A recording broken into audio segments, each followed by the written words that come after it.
قرآن رحمت میں آپ سبھی کو خوش آمدید۔ ہماری آج کی کہانی ایک ایسی عورت کی ہے جس نے اپنی پوری زندگی انسان دوستی اور لوگوں کی خدمت، ان کو حفظان صحت کے اصولوں سے واقف کروانے کے لیے وقف کر دی۔ یہ خاتون 12 مئی 1820 میں فلورنس کے ایک امیر گھرانے میں پیدا ہوئی۔ تمام تر آسائشوں اور جدید علوم تک رسائی کے باوجود اس کے دل میں ایک بے چینی تھی کہ کیا اس کا ان آسائشات کے ساتھ رہنا جائز ہے، جبکہ دنیا میں بہت زیادہ تکلیفیں ہیں۔ اور ان تمام مخالفتوں کے باوجود اس نے نرسنگ کے پیشے کا انتخاب کرتے ہوئے سالزبری ہاسپٹل میں ایک عظیم جد و جہد کا آغاز کیا۔ 8 سال تک سالزبری ہاسپٹل میں کام کے دوران اس نے اپنے آپ کو اس ہاسپٹل تک محدود نہ رکھا، بلکہ تمام یورپ کے ہسپتالوں، مریضوں اور عوام کی صحت کے مسائل سے متعلق معلومات جمع کرتی رہی۔ انہی دنوں جنگ شروع ہو گئی، لہٰذا اس خاتون نے جنگ میں زخمیوں کی دیکھ بھال کے لیے اپنی خدمات پیش کیں جو قبول کر لی گئیں۔ اس نے محاذ کا دورہ کیا تو دل چیر دینے والے نظارے کو دیکھ کر اس کا دل جو ہے وہ خون کے آنسو رو پڑا۔ زخمیوں کی حالت نہایت بری تھی۔ گندے اور جراثیم آلود بیڈ، محض ایک چادر میں زمین پر پڑے زخمی اور ان زخمیوں کو کاٹتے ہوئے یہاں سے وہاں بھاگتے چوہے، مرہم پٹی اور دوائیاں ناکافی اور صفائی کا سرے سے کوئی انتظام نہ تھا۔ اتنے مایوس کن حالات کے باوجود اس نے امید کا دامن نہ چھوڑا، اور کہا جاتا ہے کہ جنگ کے خاتمے کے بعد ایک تقریب میں موجود تمام فوجی افسران سے کہا گیا کہ وہ ایک پرچی پر اس شخصیت کا نام لکھیں جس کا نام اس جنگ کے بعد سب سے زیادہ یاد رکھا جائے گا۔ تمام فوجی افسران نے اپنے اپنے کاغذ پر نام لکھے، اور جب ان تمام کاغذات کو دیکھا گیا تو معلوم ہوا کہ تمام فوجی افسران نے ایک ہی نام لکھا تھا، اور وہ تھا فلورنس نائٹنگیل۔ فلورنس نائٹنگیل نے یہ سب کچھ کیسے کیا، یہ بتانے کے لیے کئی ہزار صفحات درکار ہیں۔ مختصراً یہ کہ ہاتھ دھونا، صفائی کی عادت کو اپنانا، صحت بخش غذا کو زندگی کا حصہ اور معمول بنانا، ان تمام کوششوں کو فراموش نہیں کیا جا سکتا۔ جدید نرسنگ کی بانی فلورنس نائٹنگیل نے انسانیت کی خدمت کے اس معزز پیشے کو مزید پروقار بنا دیا۔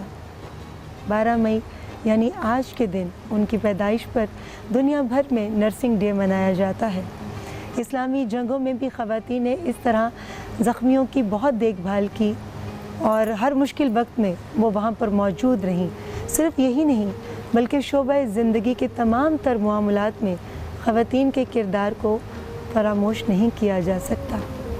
اور ہمارا آج کا موضوع ہے معاشرے میں خواتین کا کردار۔ ماشاءاللہ ماشاءاللہ، بہت خوبصورت واقعہ آپ نے پیش کیا۔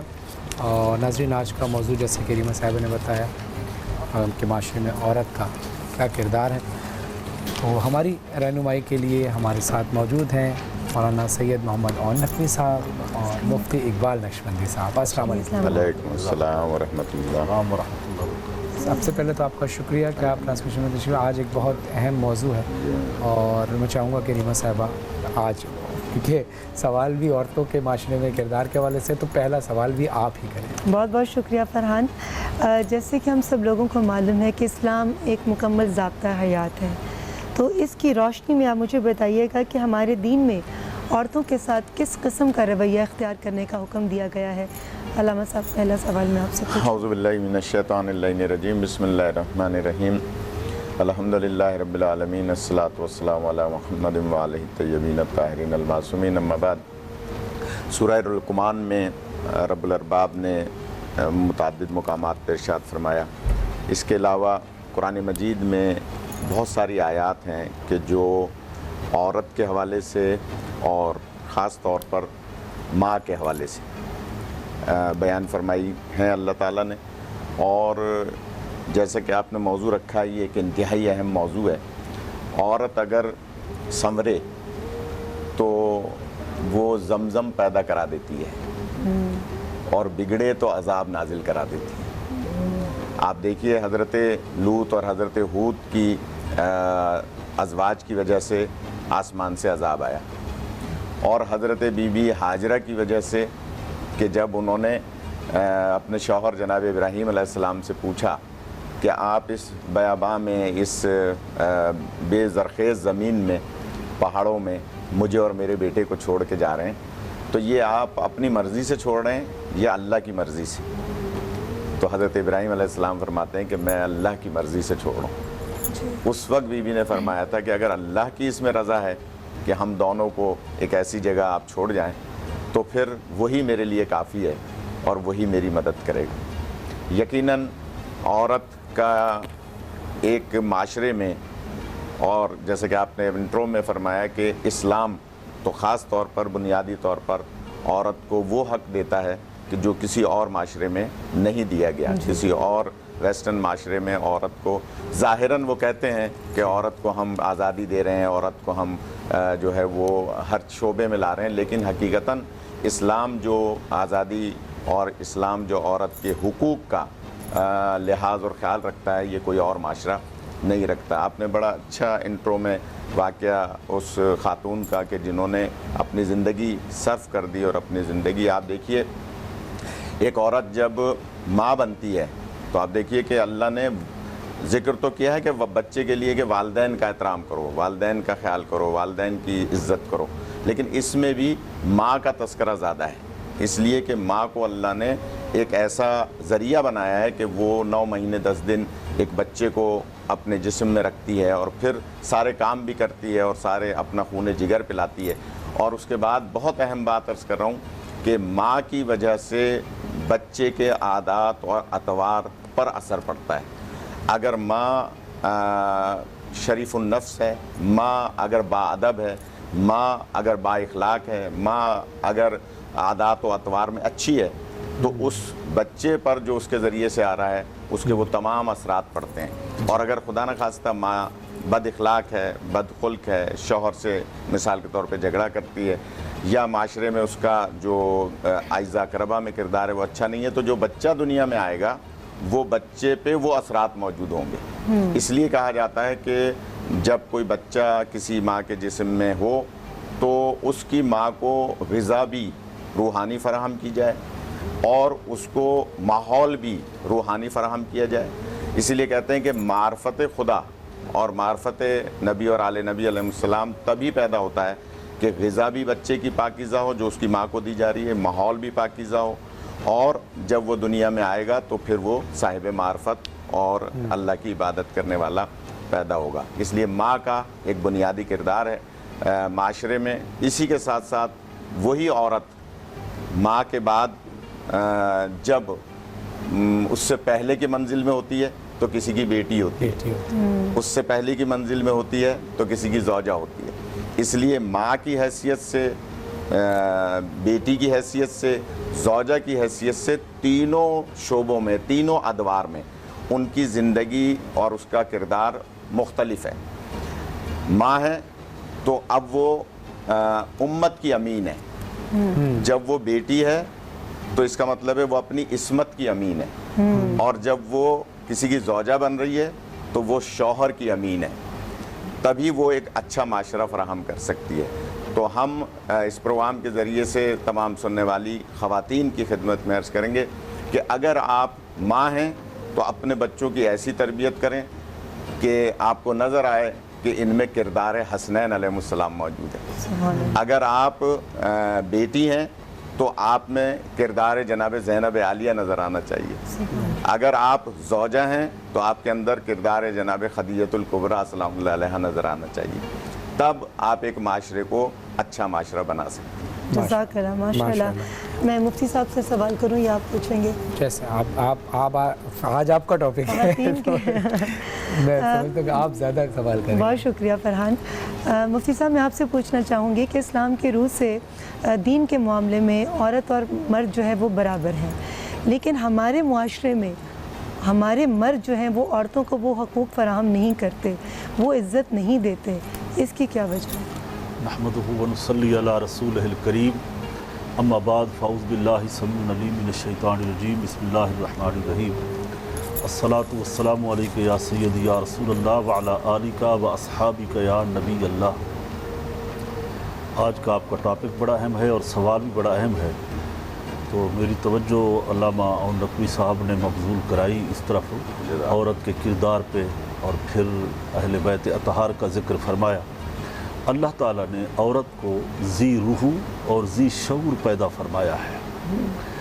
انسان کی دو قسمیں ہیں، ایک رجال اور ایک نساء، ایک مرد ایک عورت، اور اس کا ذکر اس خوبصورت انداز میں قرآن پاک نے بیان فرمایا کہ اللہ نے عورت کے نام سے ہی ایک پوری سورت نازل فرما دی، یعنی سورہ نساء وہ چوتھے پارے سے شروع ہو کے چھٹے پارے میں جا کے اختتام پذیر ہوتی ہے، اور اس کے 34 رکوع اللہ رب العزت نے اس کے معاشرے، اس کے حال، اس کے تمام کردار کی جو خوبیاں اللہ نے ایک عورت کے اندر رکھی ہیں، تو وہ تمام کی تمام قرآن پاک نے، دین اسلام نے بیان کر دی ہے۔ جناب حضرت حوا علیہ السلام سے لے کے بی بی ہاجرہ، حضرت سارہ سلام اللہ علیہا، اور جناب حضرت سمیہ، حضرت سالبہ بن سامت وغیرہ وغیرہ، جہاں تک کہ کربلا معلیٰ تک ہمارے رسول اعظم صلی اللہ علیہ وسلم کے خاندان کی شہزادیاں، حضرت سیدہ زینب سلام اللہ علیہا، حضرت سید سکینہ، حضرت سیدہ شہر بانو سلام اللہ علیہا، یہ وہ صاحب کردار ہیں کہ صرف اپنے ہی نہیں، اغیار ان کے کردار کی تعریف کرتے ہیں۔ تو با اختیار نبی نے ان خواتین کو با کردار بنانے میں نبوت نے اہم کردار ادا کیا ہے۔ جہاں اللہ نے مردوں کو نبوت سے نوازا ہے تو عورتوں کو بھی وہاں پیچھے نہیں چھوڑا، عورتوں کو ولایت سے نواز دیا ہے، تو عورتوں کے پاس اللہ نے ولایت رکھی ہے۔ اب یہاں ہم معاشرے میں جہاں ہم رہتے ہیں، جس معاشرے کی آپ بات کر رہی ہیں، یہ معاشرہ بڑا ظالم معاشرہ ہے، ہماری سوچ مختلف ہے، ہمارے لوگ مختلف ہیں، ایک تو دین سے دور ہیں، دوسری بات یہ ہے کہ ازواج مطہرات کو، اہل بیت اطہار کو، اصحاب پیغمبر کو انہوں نے اپنا آئیڈیل نہیں بنایا، مختلف وہ جہتوں کی طرف چلے گئے، مختلف چیزوں کو اپنا آئیڈیل بنا لیا، اسی وجہ سے کہ وہ عورت کو ایک مٹی کی مورتی کا تصور دینے لگے، سمجھنے لگے کہ عورت کی کوئی حیثیت نہیں۔ جب اللہ نے ذی شعور بنایا ہے، انہیں عقل سلیم عطا فرمائی ہے اور ذی روح بنایا ہے، تو ہمارے معاشرے کی کیا مجال کہ ان کو پورا حق نہ دیا جائے، ان کو وراثت نہ دیا جائے۔ یہاں تو غلامی کا سلسلہ ہے، کوئی جناب چودھریوں کا غلام، تو کوئی وڈیروں کا غلام، تو کوئی امیروں کا غلام، یہاں تو غلامی کا سلسلہ چلتا رہا۔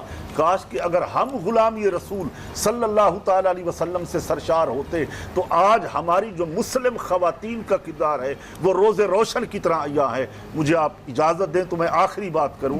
حضرت سالبہ بن سامت، یہ وہ حضور نبی کریم صلی اللہ علیہ وسلم کی صحابیہ ہیں، انصاریہ ہیں، مدینہ منورہ میں رہتی ہیں۔ اس زمانے میں ان کے شوہر نے ان کو طلاق دی، اور اس زمانے میں طلاق کے الفاظ مشہور تھے، اس کو آج کی شریعت نے زہار کا لفظ کہا ہے، اور وہ یوں کہتے تھے کہ جب ان کو غصہ آتا طلاق دیتے تو وہ کہتے کہ تو ایسی ہے جیسے میری ماں ہے، یا جیسے میری ماں کی پیٹھ تمہاری پیٹھ، تو اس صورت میں ان کی طلاق ہو جاتی۔ علامہ توثیق کریں گے، اس مسئلے میں کوئی اختلاف نہیں ہے، بے شک بالکل اتفاق ہے۔ بالکل۔ تو وہ نبی کا مسئلہ ہو گیا طلاق کا، تو وہ روتی ہوئی بارگاہ مصطفیٰ میں پہنچی۔ اللہ فرماتے ہیں اگر تم میرے رسول کی بارگاہ میں آؤ اور پکارو تو میں تمہاری تمہارے پکار کی جواب بھی دیتا ہوں، جب تم پکارو، شرط یہ ہے کہ میرے رسول کی بارگاہ میں آ جاؤ۔ تو وہ گئی آقا صلی اللہ علیہ وسلم کی بارگاہ میں، یا رسول اللہ جب میرا حسن و جمال تھا تو میرے شوہر مجھ سے محبت کرتے رہے، آج میں بوڑھی ہو چکی ہوں، میرے چھوٹے چھوٹے بچے ہیں، مال اسباب بھی نہیں رہا، اب انہوں نے مجھے طلاق دی اور میں کہاں جاؤں گی، یا رسول اللہ میرے لیے کوئی فیصلہ فرمائیں۔ تو اللہ کے رسول فرما رہے تھے کہ ابھی کوئی ایسا حکم اللہ کی طرف سے نہیں آیا، ابھی آپ صبر کرو، اور وہ برابر بولتی جا رہی ہے۔ یعنی کہ یوں قرآن کہتا ہے سورہ مجادلہ، قد سمع اللہ قول التی تجادلک فی زوجہا وتشتکی الی اللہ واللہ یسمع تحاورکما۔ اے حبیب، یہ جو عورت آپ سے جھگڑا کر رہی ہے، لڑ رہی ہے اپنے مسئلے کے بارے میں، تیرا خدا قدرت کے قانون سے سماعت فرما رہا سبحان ہے، اللہ۔ تیرا خدا اس گفتگو کو سن رہا ہے۔ اس رونے والی خاتون سے کہہ دیں کہ جاؤ، اللہ نے تمہیں معاف کیا ہے، ہم اس قانون کو آج کے بعد بدل دیتے ہیں، جو بھی ایسے جملے کہے گا طلاق نہیں ہوگی، اپنے شوہر کو بلاؤ اور صدقہ دے دو، ہم وہ قانون کو تبدیل کر دیتے ہیں۔ تو اللہ کو جتنے مرد پیارے ہیں اس قدر خواتین بھی پیاریاں ہیں، اور جس طرح مردوں کو ثواب ملتا ہے اس طرح ہمارے مسلم معاشرے کے اندر عورتوں کو بھی اتنا ثواب ملتا ہے۔ حج کا، نماز کا، روزے کا یہ نہیں ہے علامہ اور نقوی صاحب اور مجھے ثواب ڈبل مل جائے اور عورتوں کو ثواب بالکل نہ ملے، ایسا نہیں ہے۔ برابری کا اسلام پیغام دیتا ہے۔ تو جو لوگ نادان ہیں، عورتوں کی عزت نہیں کرتے، معاشرے کے اندر عورتوں کو مقام نہیں دیتے، پہچانتے نہیں ہیں، وہ نادان ہیں۔ ہمارا اسلام ایسا نہیں ہے، اسلام نے اس کے پورے پورے حقوق ادا کیے ہیں۔ جزاک اللہ، ماشاء اللہ ماشاء اللہ۔ اس خوبصورت بات سے ہم بریک لیں گے کہ مرد کو جتنی عورت کے کردار کی فکر ہوتی ہے، اگر اتنی فکر وہ اپنے کردار کی کر لے تو بہت ساری عورتیں بد کردار ہونے سے بچ جائیں۔ اس چھوٹے سے بریک کے بعد ہم گفتگو کا سلسلہ جاری رکھیں گے۔